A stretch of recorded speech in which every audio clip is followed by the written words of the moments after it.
Welcome to Inspiration from the Conversation podcast. It's here where I hope that you'll find inspiration. Hi, my name is Jeff. I'm your host, and this is episode 8 Kill Them with Kindness.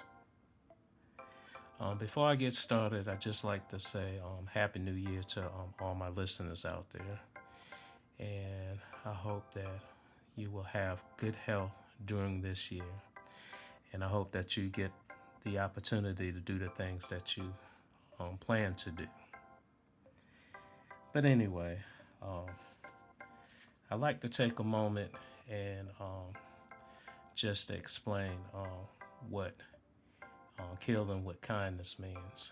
And basically, all it is that in spite of what you may go through with people, sometimes you just have to continue to be nice because at some point they will get. In other words, they're trying to get you, and by you being nice and continuing to do the right thing, they normally would get trapped in their own trap. And this was something that my mother had told me about many years ago. Anyway, back in 85, 86, I was stationed at South Dakota, Rapid City, South Dakota. I was at Ellsworth Air Force Base. And I was the second black person to be in the Power Pro shop. Now, mind you, I was a cook when I first came in, and what I did is I cross-trained, and I had the opportunity to work on generators and do some electrical stuff as well. I had that choice and the choice to be an electrician, but I chose the power production because of the engines and the electricity, and it was a good career move for me. Anyway, I was the second black person in the Power Pro shop in Rapid City, South Dakota at Ellsworth Air Force Base. Now, there were plenty black people in or on the Air Force Base. And just to give you an understanding is that how many black people that were on Ellsworth at that particular time. They did a census during that year, and the least amount of black people in one area was in Vermont. So that tells you there were plenty of black people on Ellsworth Base at this specific time. But Sergeant Mosley was my supervisor. He was black. He was military. He was over the shop. He was over the military as well as the two civilians that we had. And after a few weeks, I quickly determined that I was working with two bigots. And one was military, the other one was a civilian in the shop. I kept everything professional with them, but occasionally I would catch their facial expression and talking about me behind my back. After several weeks, I confronted them and gave them the title UCBs. Now, most people do not know what UCBs mean, and it's something that I probably made up. But UCB stands for undercover bigot. And so it was really funny because they did not deny that they were not bigots. I mean, really. And I mean, there's really nothing I can do. I mean, they hadn't done anything to me specifically other than, little smirks and little conversations and stuff that they would talk among themselves back and forth to one another. But anyway, some months later, my late wife and daughter and son, they joined me in South Dakota. And several months after that, I gave my late wife a surprise birthday party. And I invited the people in the shop, the military and the civilians, but only the military came. And normally the civilians didn't mix with the military unless it was like a informal function or something like that. That's usually the only time that you would see civilians and military at somebody's house. At least from what I can understand or from what I've seen, my recollection of it. But anyway, so the military people came, and this one UCB and his wife and his new baby came, which I was kind of shocked to see them there, but I had invited them. And so, we laughed and talked and had good conversation among all the military that were there. But anyway, during this particular time, because it was in that time frame where we would get snow, it began to snow. And as people started leaving, and they were returning back to their homes and everything, and so everybody pretty much left. But I didn't realize how bad it was. The snow I'm talking about. It was a full-fledged snowstorm, actually. And I can't remember the interstate down from, it's between the Air Force Base and Box Elder, I believe.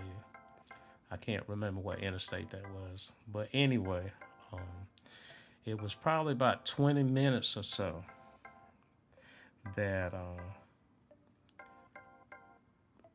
my understanding is that this one UCB, his wife and his son, came back, but they didn't come back to my house. They came back to another person's house and tried to see if they could stay with them. And unfortunately, the person's house that he went to was unable to house them. Now, you got to understand something. He went past my house where I stayed and went to this other person's house. And because, we didn't have any really confrontation, but we knew we knew how we stood with each other. He knew that what he was. I knew what he was.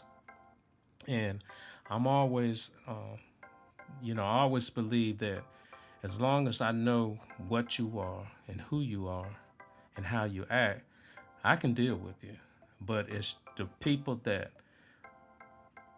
don't call it what it is, I have a problem with. And, he would never really say a whole lot to me. And that's why I was really surprised that he came. But I did invite him. But anyway, so the person that he was trying to stay with, they called me and asked me if I could, if I had room, if I could house them. And I talked to my late wife, and she knew what the deal was. And I said, we really should open up a house to them. And she agreed. And so, I had told the person, I said, hey, just tell them to come to the house. We'll make arrangements. And so when they came, this person said, man, I'm sorry. We can't travel on the interstate. And, I tried to stay with this other person, but, he was unable to provide accommodations. And I said, hey, man, no problem. I said, come on in. And then he said, well, me and my wife and my son, we could, just kind of sleep on the couch. And I said, nah, man. I said, my wife went back and she changed the sheets and everything like that. And, you guys can take the bedroom. And, and we'll just sleep out on the we'll hit the couch tonight. So he said, man, I can't do that. I said, yeah, it's fine. Just do that. That's fine. And so as things went, you know, in the morning, we would sleep, but him, his wife, and his son came up, and he said, "Hey, man, we're gonna try to make it home because it stopped snowing." And I said, "You're welcome, to stay longer if you need to." He said, "Nah." He said, "I think we can make it home." So I said, "Okay." Um, you know, the thing about killing people softly. Now, I could have turned away. I could have turned him, his wife, and his son away, and I would have been well within my right because of what he stood for. But here's where killing with kindness works. I mean, I wasn't all in his face or anything like that. The only thing I was doing was providing him, his wife, and his son with shelter. And I would hope, that if the circumstances was turned the other way, I would hope that he would do the same for me. I don't know if he would or not. And that's something that I will never know. But, the thing about all of this is that, and this is what I don't understand about why, with people of different colors, why do we have so many heartaches with people that are different than us? I mean, we breathe the same air. We bleed the same way. We get sick the same way. We get shot the same way. We get cut the same way. We have people in our families that are similar to people in other families. And I just don't get it. I really don't. And I mean, God didn't put us on this earth for this, but here we are again.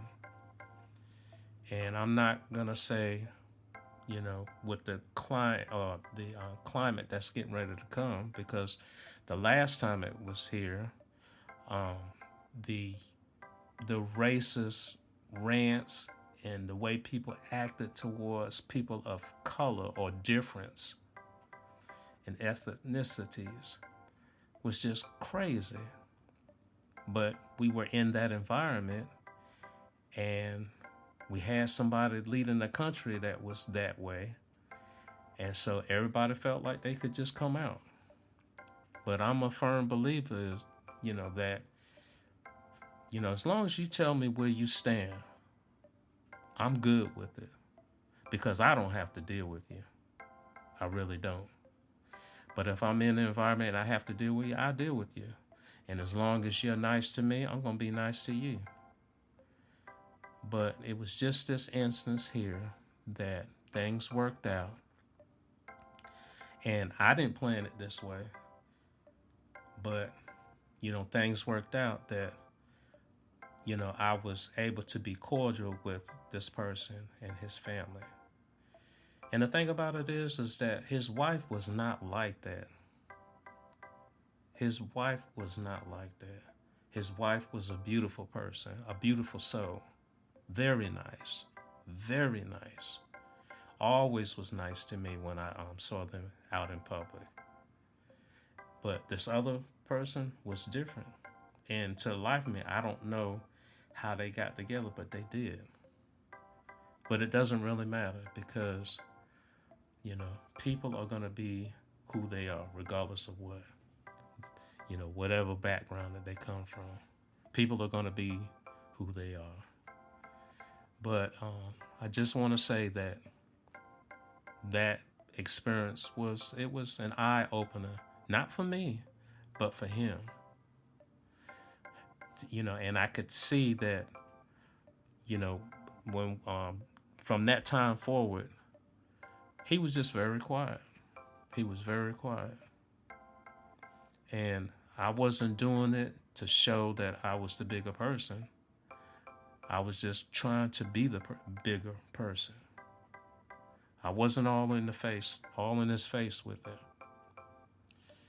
But unfortunately, this day and time, we still have people that don't like other people because of their skin color, because of their sexual orientation, because this person has got more money than this person.